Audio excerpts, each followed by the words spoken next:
Hi friends, ఈ video మీరు part 1 video చూసిన తర్వాత మాత్రమే చూడండి. లేదు అంటే మీకు అస్సలు అర్థం కాదు. పార్ట్ 1 లింక్ని కూడా డిస్క్రిప్షన్ కింద ఇస్తున్నాను, వెంటనే చూసేయండి. ఇంకా కథ విషయానికి వస్తే, పిన్నిని ఆ పాడుపడ్డ ఇంటికి తీసుకువచ్చిన తరువాత శుభ్రంగా తన ఒంటి మీద ఉన్న బట్టలను అన్నిటినీ విప్పేశాం. మమ్మల్ని గుర్తుపట్టకుండా ఉండేందుకు తన కళ్ళకి గంతలను కట్టాం.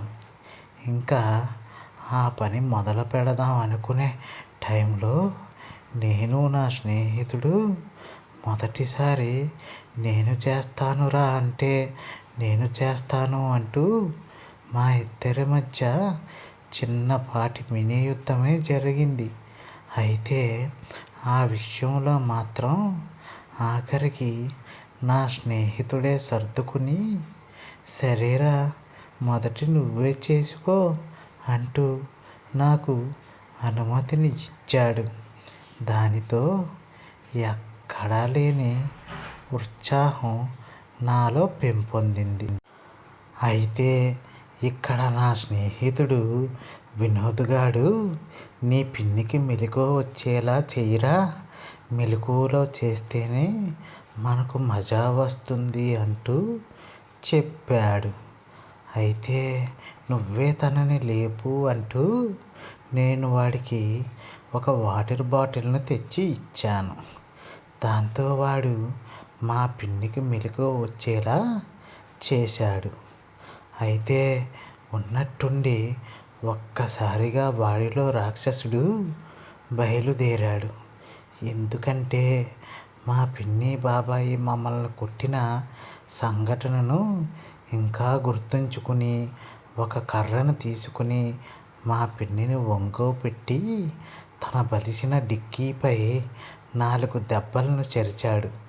దాంతో మా పిన్ని కుయ్యో మర్రో కుయ్యో మర్రో అంటూ ఆర్తనాదాలు పెడుతూ ఏడవసాగింది.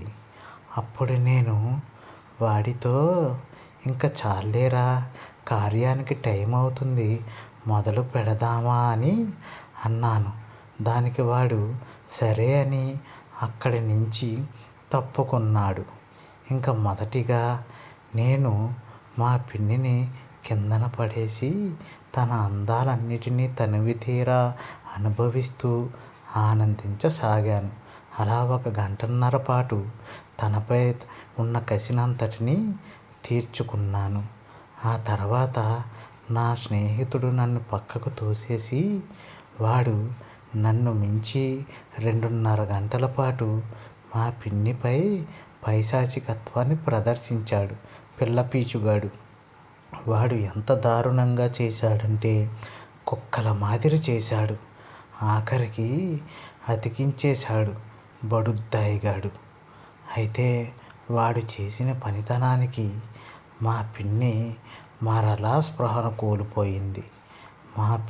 మా పని అంతా అయ్యాక మా పిన్ని స్పృహ కోల్పోయిన తర్వాత చేతికట్లను విప్పేసి అక్కడే తనని నగ్నంగా వదిలేసి మేము పారిపోయాం. అయితే అంతా బాగానే చేశాం, కానీ మనసులో ఒకటే భయం.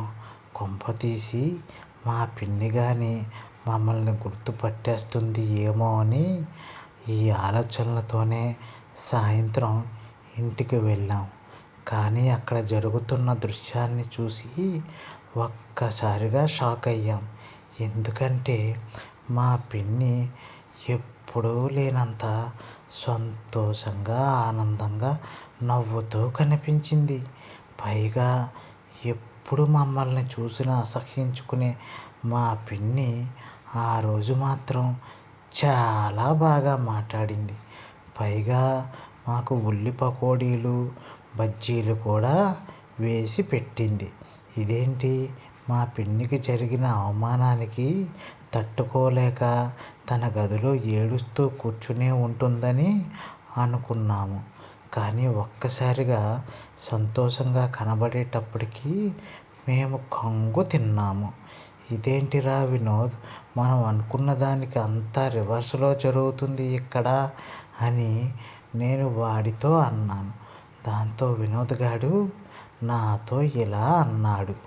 నాకు తెలిసినంత వరకు మీ పిన్నికి మనిద్దరం కలిసి చాలా బాగా చేశాం. స్వర్గాన్ని చూపించాం. తన సొరంగ మార్గాన్ని బాగా త్రవ్వాం. బాగా పెద్దది కూడా చేశాం. తన జీవితంలో ఎప్పుడూ పొందనంత సుఖాన్ని మన ద్వారా మీ పిన్ని పొందింది. బహుశా అందుకేనేమో ఆవిడ అంత సంతోషంగా ఉంది. ఎన్నడూ లేని తేజస్సు కూడా ఆవిడ ముఖంలో వెలుగొందుతుంది అంటూ చెప్పుకొచ్చాడు. అదే నిజమై ఉంటుందని నా మనసులో అనుకుని అప్పటి నుండి నేను చాలా ధైర్యంగా ఉండగలిగాను. ఇట్లు మీ శ్రీను. ఓకే ఫ్రెండ్స్, ఈ వీడియో కనుక మీకు నచ్చినట్టయితే లైక్ చేయండి, షేర్ చేయండి, సబ్స్క్రైబ్ చేసుకోవడం మాత్రం మర్చిపోకండి ఫ్రెండ్స్. Bye bye.